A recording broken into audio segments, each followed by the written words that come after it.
Hello and thanks for watching Best Maths Tutors. I'm continuing to go through the Edexcel Higher Tier paper from 2019 and this is paper 3 and we're on question 13 and we'll be continuing to go through all the questions, so please hit the subscribe button down at the bottom right of the page.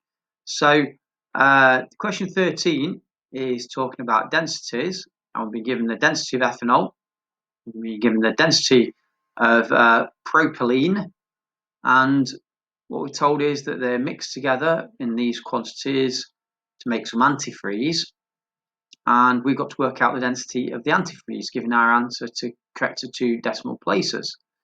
So it's very important for us to know, and there's a few equations we really need to remember for maths, and this is a physics equation as well. We need to know that density for this is equal to mass over volume. And so what we've been given is the densities here, but we're also given the volumes, and what we will need to do is we'll need to work out the total mass ultimately of the antifreeze. So we will need, in order to work out the density of the antifreeze, then we'll need the mass of the antifreeze and we will also need the volume of the antifreeze. The other piece of information that we'll need for this is what 1 litre is in centimetres cubed. So we'll need to know that 1,000 centimetres cubed is equal to 1 litre. So we can see that's going to be essential for us to know, because we're given the volumes of ethanol and the volumes of propylene in terms of litres, but we can see that the densities are measured in centimetres cubed, or they involve centimetres cubed, the grams per centimetres cubed. So we've got to make sure that we're going to be using the correct units all the way through in this question.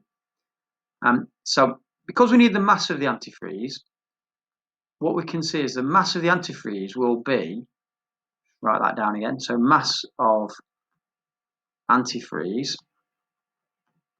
is going to equal the mass of ethanol, because we're mixing these two things together, so mass of ethanol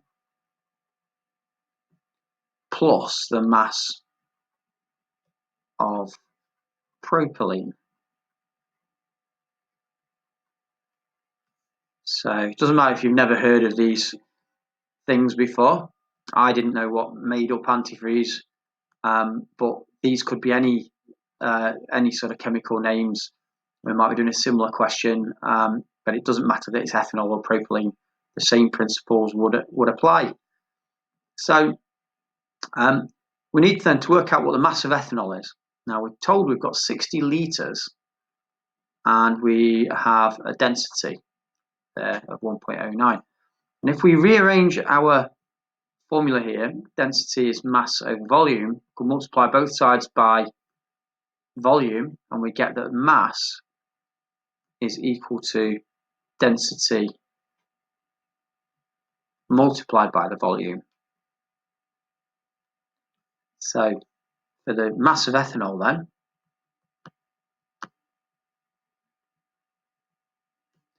it's going to be the density of ethanol, which is 1.09, times by the volume of ethanol, but we need it in centimetres cubed. So if we've got 60 litres, then because 1 litre is worth 1,000 centimetres cubed, we've got to multiply that quantity by 1,000. Okay, so I'm just going to get the calculator up.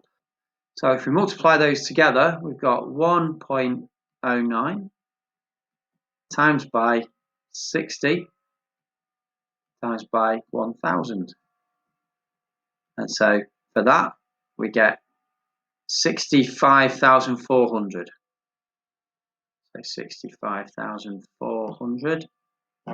And that's going to be in grams because we worked in the densities given in terms of grams per centimetre cubed. So similarly, we're going to need to do the same for the mass of propylene. And so that's going to be 0.97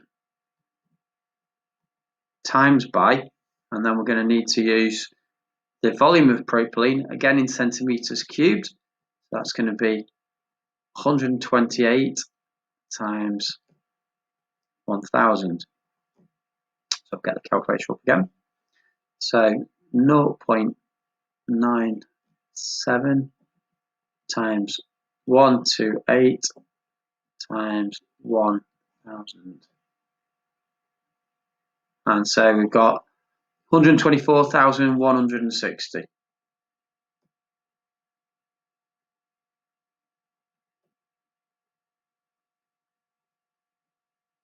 And 60. So we need then to get the total mass. So we're going to add these two together. So we're going to go, total mass is the 65,400 plus the mass of the propylene, which is 124,160. So we're going to add them two together. So we've already got the 124,160 on the screen there. So we're just going to add 65,400 plus 65,400.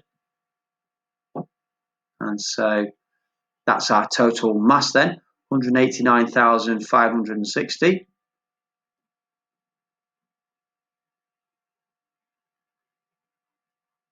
And 60. And now we're looking for the density of the antifreeze. We're going to go back to this equation here. Density is mass over volume. Well, we've got the volume of the antifreeze is 188 litres, which we need to convert it into centimetres because we're working in grams per centimetre cubed. So we can say then the density is going to equal the mass, which we've just worked out, 189,560, and we're going to divide it by the volume, and the volume is 188 times 1000, because again we've got to make sure it's in centimetres cubed. So let's just get this up again. So we're going to take we're going to use our fraction button for this one, which is very useful for these types of questions. So if I press this button here, notice we've got 189,560 there on the screen already. And to save me typing it in again, what I'm going to use is the answer button here. I'm going to put in, there's the fraction button. And then for the top of the fraction, I can just press answer, which is my previous answer, which is this 189,560. And then I'm going to use these navigation buttons here. So I'll press this one. Then I can now type in the bottom of the fraction. So I've got 188 and it's times by 1000. And then if I just press equals, I'll get it. I've got it in fractional form, which the calculator will like to try and give it me in. But if I press this button, which is SD, then what that'll do, it convert it from fractions to decimals. So there we go. That's now in decimal form. So we've got I'll just get that back up, 1.00829, but we're trying to write it to two decimal places. I'm just going to write some of these figures down to begin with. So 1.008297. 297 with a load more places after that. So just show that as dots there. And if we round that up to two decimal places, we can see that what we'll be doing is cutting it off after the two zeros. But what we've got to do is we've got to decide, look at the third decimal place, which is the 8. Is that bigger than 5, or is it 5 or more rather? And because it is, we have to put the second decimal place up by 1. So we add 1 to the 0. So to 2 decimal places is actually 1.01. I'm just going to write this in here. 1.01 is the density in grams per centimetre cubed. And we can see that that's a sensible answer as well. It's always useful, if possible, to check whether these answers are sensible, because it lies somewhere between these two quantities here, so 1.09 and 0.97. And that's what we'd expect. We'd expect our answer to actually be close to the densities of the constituents that have been put into the mixture. So I hope that's helpful to you. If it is, please like our channel and or like our video and subscribe to our channel, Best Maths Tutors, and also visit our website bestmathstutors.co.uk. Thanks for watching.